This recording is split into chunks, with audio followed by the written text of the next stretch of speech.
El doctor Isaac Humala está con nosotros en este segundo bloque y con mucha alegría comentamos a nuestros televidentes que vamos a incorporar un honor a la Cámara de los Comunes.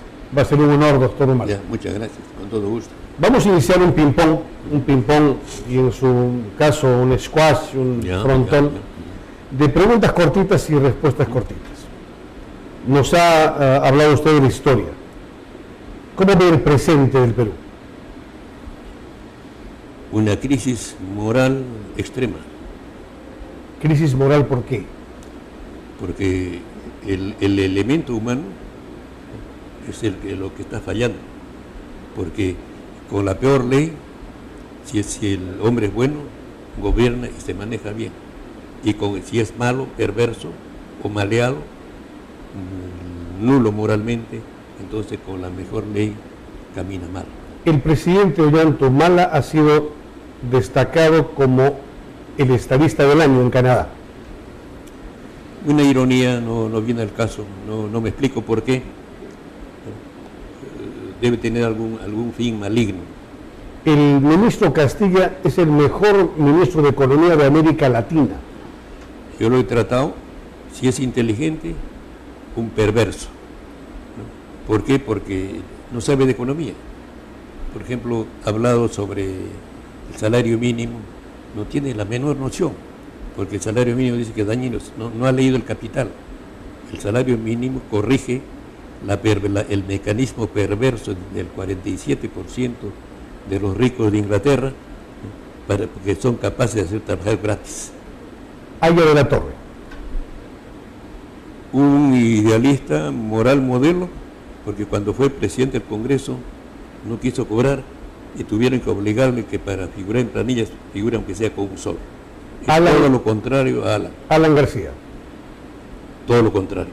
Metalizado, la plata viene sola, pero excepcionalmente inteligente el hombre, hay que reconocerlo. Alberto Fujimori.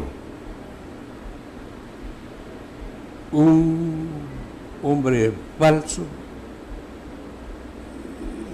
muy pragmático, cobarde, en extremo cruel. Torturó a su señora, le hizo poner electroshock, ¿no? Con la complicidad de su hija.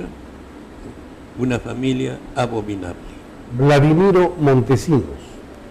Un arequipeño excepcionalmente inteligente, de prosapia de intelectuales, ¿no?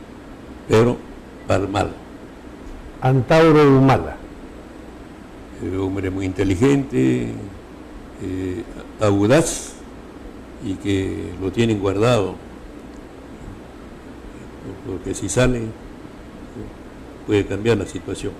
En el plano internacional, ¿cómo ve el tema de Rusia, Estados Unidos, Ucrania?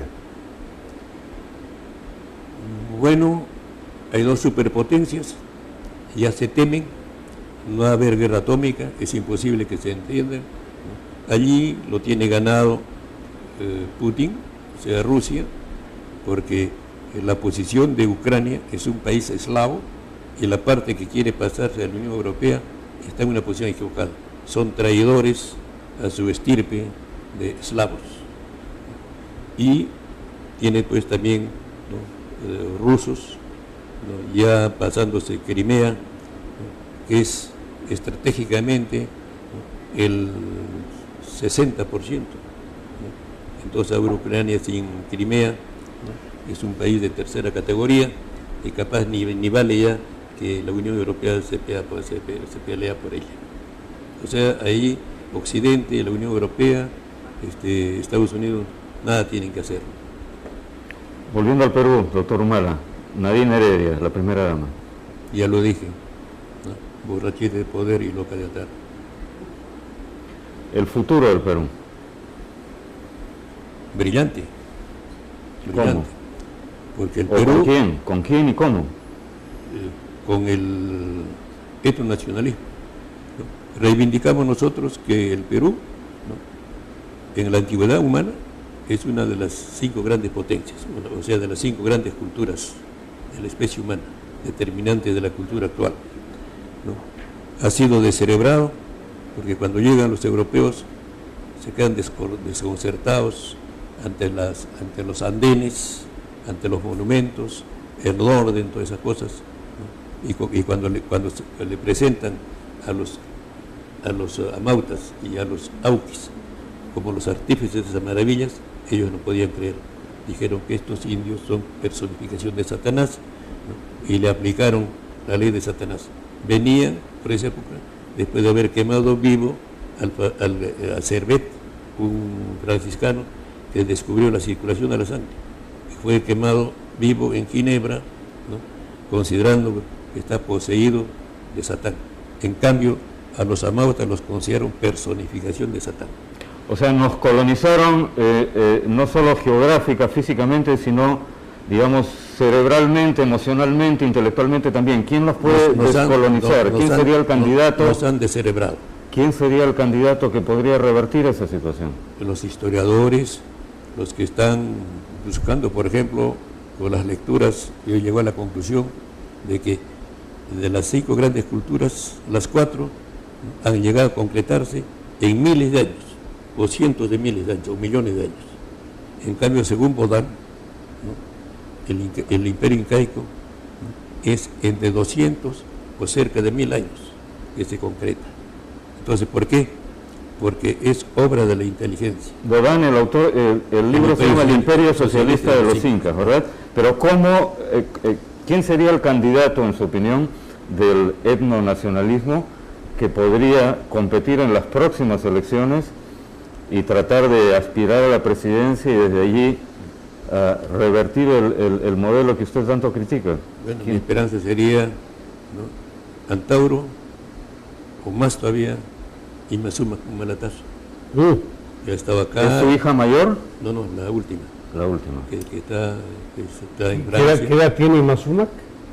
43. Ah, muy joven. Sí, pero... Oiga, usted ha fundado una dinastía, doctor Humala. Creo que sí. Antes se hablaba de los Belaúnde como la clase política, de los Ferrero, de los Diez Canseco, ahora están los Humala. De Loyolo, es un distrito modesto de Ayacucho que está en el límite de Ayacucho con Arequipa, ¿no? Entonces la familia somos curacas, los jefes de ese, desde el puerto Inca, ¿no? Tenemos derecho y obligados a estudiar en el Yachayhuasi. Ahora, me sorprende su amistad con Mario Vargas Llosa. Bueno, con él, porque cuando estaba en la universidad yo integraba el círculo comunista de Cavide. No, Cavide era un círculo de estudios, uno central. Entonces, cuando ya crecimos un poco, tuvimos la costumbre de en cada ingreso tener la lista, y a los 5 mejores para cada facultad había que comisionados para captarlo al 5. Entonces, uno de los excelentes que ingresaron esa vez, Lea Barba, Félix Arias Schreiber, Mario Vargas Llosa y no me acuerdo más. Entonces hemos captado. Usted entabló esta relación con el premio Nobel y usted logró que el doctor Vargas Llosa pudiera avalar al presidente Ollanta Humala cuando era candidato en la segunda vuelta. ¿Fue una conquista suya? No.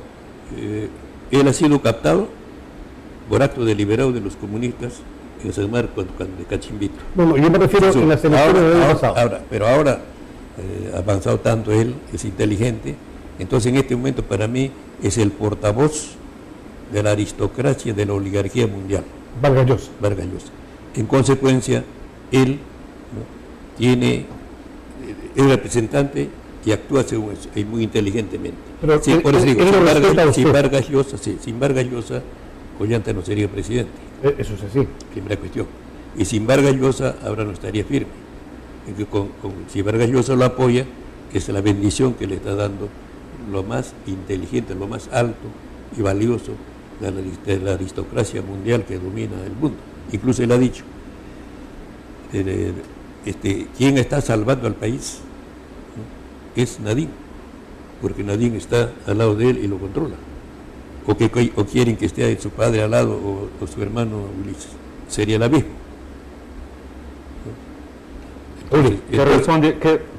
A ver, ahora que está de moda el diluvio universal, gracias a Hollywood con la película Noé, si hubiera en el Perú un diluvio político, ¿a quién salvaría usted, doctor Humala? ¿A quién pondría en una hipotética arca para que se salve de las caudalosas y tormentosas aguas? ¿Hay algún político actual que merezca ser colocado en un arca para librarse del castigo divino?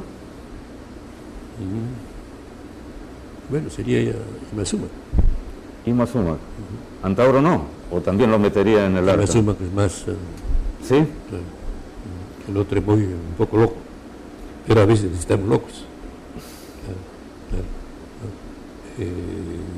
Yo creo que sí, por la convicción, por el nivel de estudio, ¿no? Y además, ten en cuenta que es facilísimo.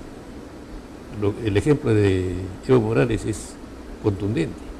Usted dice que la derecha es un tigre de papel, doctor Humala, es un tigre de papel, claro. Asusta pero no tiene poder efectivo. Y un papel podrido, maloliento, ya muy soleado, muy maltratado, casi papel higiénico. ¿Cómo se diferencia la derecha y la izquierda? ¿Cómo diferenciar quién es de derecha y quién es de izquierda? Bueno, esa definición casi ya no la hago porque yo soy de convicción marxista, leninista, stalinista, en mis tiempos de estudiante, en mis polémicas, ¿no? Pero ahora ya no corresponde eso, sino ser, ¿no?, nacionalista. Pero nacionalista podría ser un francés de cualquier país, ¿no? Esto nacionalista tiene que ser, porque los países, en el mundo el 15% de los países en todos los tiempos han sido etnonaciones.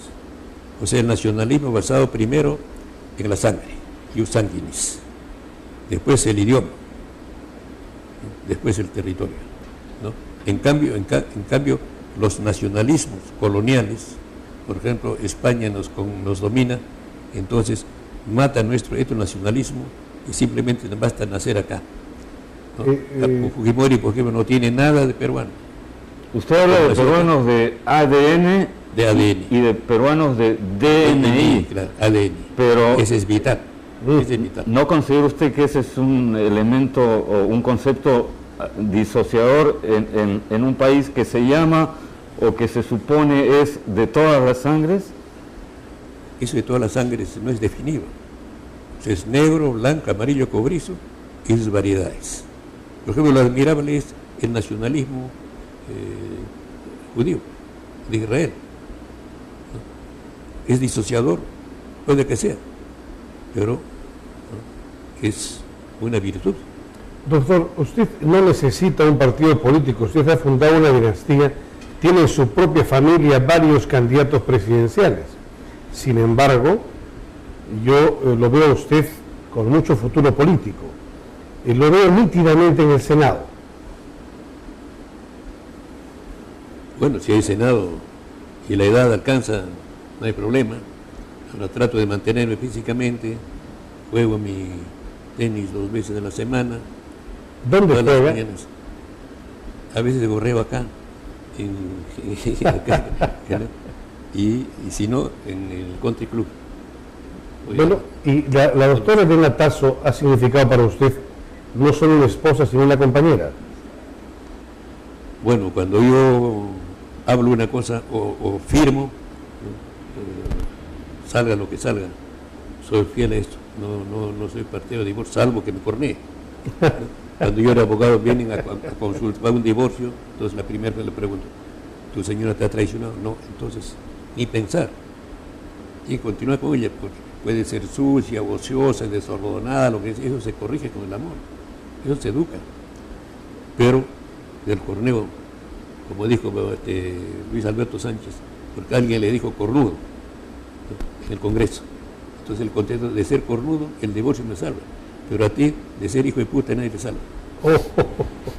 Eso lo dijo. La palabra prohibida el doctor Humala en vivo, en televisión, en horario matutino. Un honor tener al doctor Isaac Humala. Anunciamos su incorporación a la Cámara de los Comunes con enorme expectativa. Ahí está su trayectoria, ahí están sus conocimientos y queremos regalar a los televidentes cada sábado lo que significa su pluma, lo que significa su verbo. Doctor Humala, gracias por estar en la Cámara de los Comunes. Muchas gracias, para mí también, muy agradecido. Vamos a irnos a otra pausa y vamos a retornar con ilustres invitados. Tras la pausa, reitero, el canciller Oscar Maurto de Romaña, en la Cámara de los Comunes.